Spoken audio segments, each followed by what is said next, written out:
কোনো রকম পিৎজার ডো বানানোর ঝামেলা ছাড়াই আজকে বাসায় তৈরি করেছিলাম খুব সহজে মাত্র 10 মিনিটে এই মজাদার পিৎজাটা।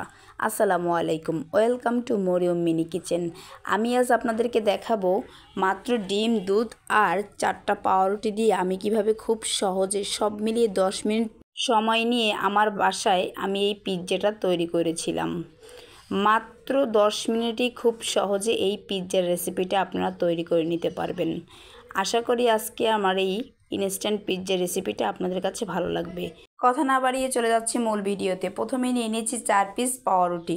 আমি একটু ছোট ছোট করে কেটে নিচ্ছি। সবগুলো কাটা শেষে পাউরুটিগুলো আমি একটা প্যানে করে নিয়ে নিয়েছি। এখানে দিয়ে দিচ্ছি 1 কাপ পরিমাণ লিকুইড দুধ। রুটির পরিমাণটা যদি একটু বেশি কম হয় তাহলে কিন্তু দুধের পরিমাণটাও একটু বেশি কম লাগতে পারে। এরপর আমি এখানে দিয়ে দিচ্ছি একটা ডিম। আরও দেব এখানে 2 টেবিল চামচ সুজিটা দিলে কিন্তু বাইন্ডিংটা ভালো হয়, এজন্য আমি সুজিটা দিয়ে দিয়েছি। এরপর এখন আমি সবগুলোকে ভালো করে মিক্স করে নেব। ভালো করে একটু নাড়াচাড়া করে রুটির সাথে মিশিয়ে দিতে হবে। কিছুক্ষণ নাড়াচাড়া করলেই এরকম একটা ডো তৈরি হয়ে যাবে। দেখতেই পাচ্ছেন কীরকম একটা ডো তৈরি হয়ে গেছে। একটু ভালো করে চামচের সাথে ট্যাপ ট্যাপ করে এগুলোকে মিশিয়ে দিতে হবে। একটু এরকম প্রেস করে করে দিলেই কিন্তু এখানে ডোটা সুন্দর করে মিশে যাবে এবং সুন্দর করে তৈরি হয়ে যাবে। কিছুটা সময় হাতে নিয়ে এরকম নাড়াচাড়া করলেই দেখবেন রুটিগুলো কিন্তু একদম গলে গেছে। ডিম, দুধ রুটিগুলোর সাথে কিন্তু একদম মিশে গেছে। এ পর্যায়ে আমি দিয়ে দেব খুবই সামান্য লবণ। এরপর আবারও একটু নাড়াচাড়া করতে হবে যাতে করে লবণটা এই ডোটার সাথে ভালো করে মিশে যায়। আর আজকের পিৎজাটা তৈরি করার জন্য এটাই কিন্তু পিৎজার ডো অলরেডি তৈরি হয়ে গেছে। এবার এটাকে একটা সাইডে রেখে দিয়ে একটি মিক্সিং বলে নিয়ে নিচ্ছি এখানে 1 কাপ পরিমাণ চিকেনগুলোকে আমি কিন্তু চিকন চিকন করে কেটে নিয়েছি ছোট ছোট করে। দিয়ে দিচ্ছি 1/4 টিস্পুন আদা বাটা, 1/4 টিস্পুন রসুন বাটা। এখানে আরও দিচ্ছি 1/4 টিস্পুন লাল মরিচের গুঁড়া, দিয়ে দিচ্ছি 1/4 টিস্পুন গোলমরিচের গুঁড়া, দিয়ে দিচ্ছি কিছুটা পরিমাণ লবণ, দিয়ে দিচ্ছি 1 চামচ পরিমাণ সয়া সস, দিয়ে দিচ্ছি 1 চামচ পরিমাণ টমেটোর সস। এরপর এগুলোকে আমি একটু ভালো করে মিশিয়ে দেব।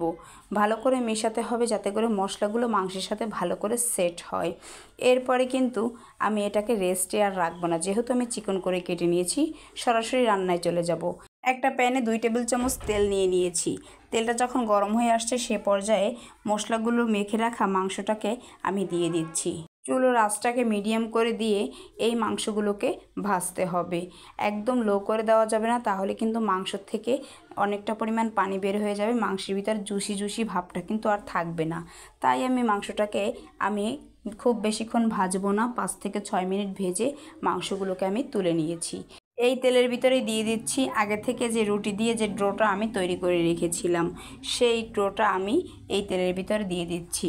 চামচের সাহায্যে ভালো করে প্যানের ভিতরে সেট করে দিচ্ছি যাতে করে সুন্দর হয়, গোল হয়। দেখতেই পাচ্ছেন কীরকম করে আমি সেট করতেছি।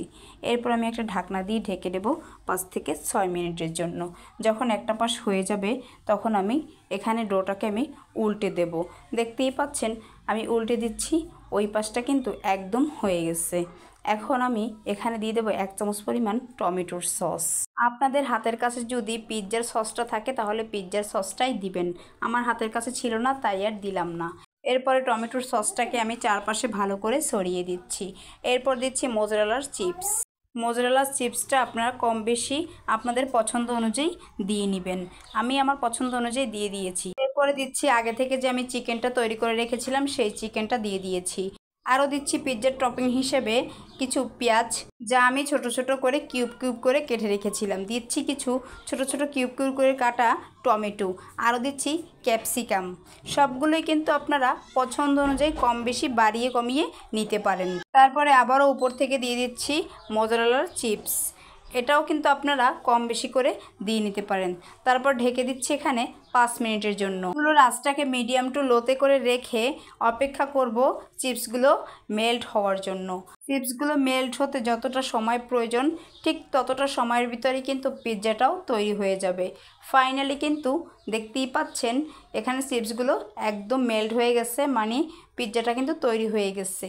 কতটা ইয়াম্মি আর কতটা লোভনীয় হয়েছে দেখাই যাচ্ছে। এত সহজে যে এরকম একটা রেসিপি তৈরি করা যায়, মানে যা বাসায় একবার ট্রাই না করলে বুঝতেই পারবেন না। ব্যাস, এই তো, আর কিছুই করতে হবে না, তৈরি হয়ে গেল পিৎজা খুব সহজেই।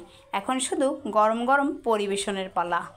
তো আশা করি আজকের রেসিপিটা আপনাদের কাছে ভালো লেগেছে, সহজও লেগেছে এবং আপনাদের কাজেও আসবে। তো দেখা হবে নেক্সট ভিডিওতে। সবাই অনেক বেশি ভালো থাকবেন, অনেক বেশি সুস্থ থাকবেন, সবাই সবার জন্য দোয়া করবেন। আল্লাহ হাফেজ।